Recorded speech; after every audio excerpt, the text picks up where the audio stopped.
అదే RTV app వార్తల్ని క్షణాల్లో చదివే అవకాశం ఉంటుంది. ఒక న్యూస్ పేపర్, ఒక టెలివిజన్ ఛానల్ మీ చేతుల్లో ఎప్పుడు. అందరికీ నమస్కారం. నేను రజని, తహసీల్దార్ రామాయణపేట్. ప్రతి సోమవారము జిల్లా కలెక్టర్ గారి ఆదేశాల మేరకు ప్రజావాణి కార్యక్రమం అనేది నిర్వహించడం జరుగుతుంది. దాంట్లో భాగంగా ఇప్పటి వరకు మనకు 20 అప్లికేషన్స్ వచ్చాయి.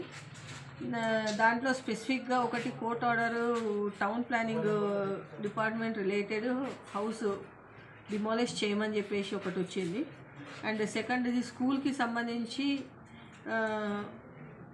కాంపౌండ్ వాల్ నిర్మాణం చేపట్టమని చెప్పేసి ఒకటి వచ్చింది.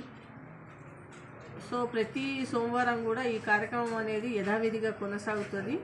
రామాయణపేట గ్రామ పట్టణ ప్రజలందరికీ కూడా తెలియజేయనది ఏమనగా, మీకు ఏవైనా సమస్యలు ఉన్నట్లయితే కనుక ఆఫీస్కి సోమవారం ఉదయం 10 గంటల నుంచి మధ్యాహ్నం 2 గంటల వరకు వచ్చి మీ అప్లికేషన్స్ ఇస్తే దానికి సంబంధించిన ఎంక్వైరీ చేసి మీ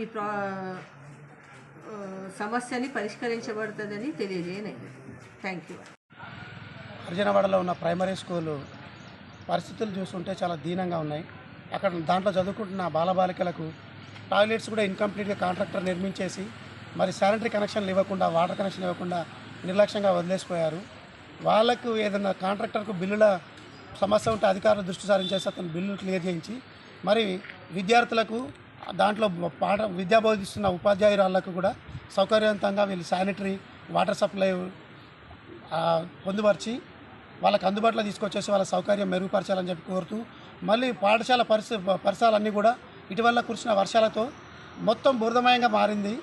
మరి దానికి సంబంధిత శాఖ వాళ్ళు కూడా స్పందించేసి దాంట్లో మొరమేసి ఆ పిల్లలకు ఆడుకోవడానికి మళ్ళీ ప్లే గ్రౌండ్గా దాన్ని పునరుద్ధరించాలి. దాంట్లో వాటర్ సమస్యలు, కాంపౌండ్ వాల్ నిర్మాణం కూడా చేపట్టి వాళ్ళకు అందుబాటులో తీసుకురావాలని చెప్పేసి ఈరోజు ఎంఆర్ఓ గారికి ప్రజాపాలనలో దరఖాస్తు చేయడం జరిగింది. మరి అధికారులు వీళ్ళని త్వరగా దృష్టి సారించేసి ముఖ్యంగా శానిటరీ ఏవైతే మూత్రశాలలు అవైతే ఉన్నాయో వాటిని క్లియర్ చేయాలి. దాంట్లో 2 మహిళా ఉపాధ్యాయులు ఉన్నారు. మరి బాలికలకు కూడా చాలా అసౌకర్యంగా బహిరంగంగా వెళ్తున్నారు మల విసర్జనకు, మూత్ర విసర్జనకు. కాబట్టి దయచేసి అధికారులు దృష్టి సారించేది సమస్యను తొందరగా పరిష్కరించాలని చెప్పి కోరుతున్నాం. మరిన్ని వీడియోస్ కోసం ఛానల్ ని సబ్స్క్రైబ్ చేయండి. లేటెస్ట్ అప్డేట్స్ కోసం వాట్సాప్ ఛానల్ ని ఫాలో చేయండి. అండ్ లింక్ డిస్క్రిప్షన్ లో ఉంది.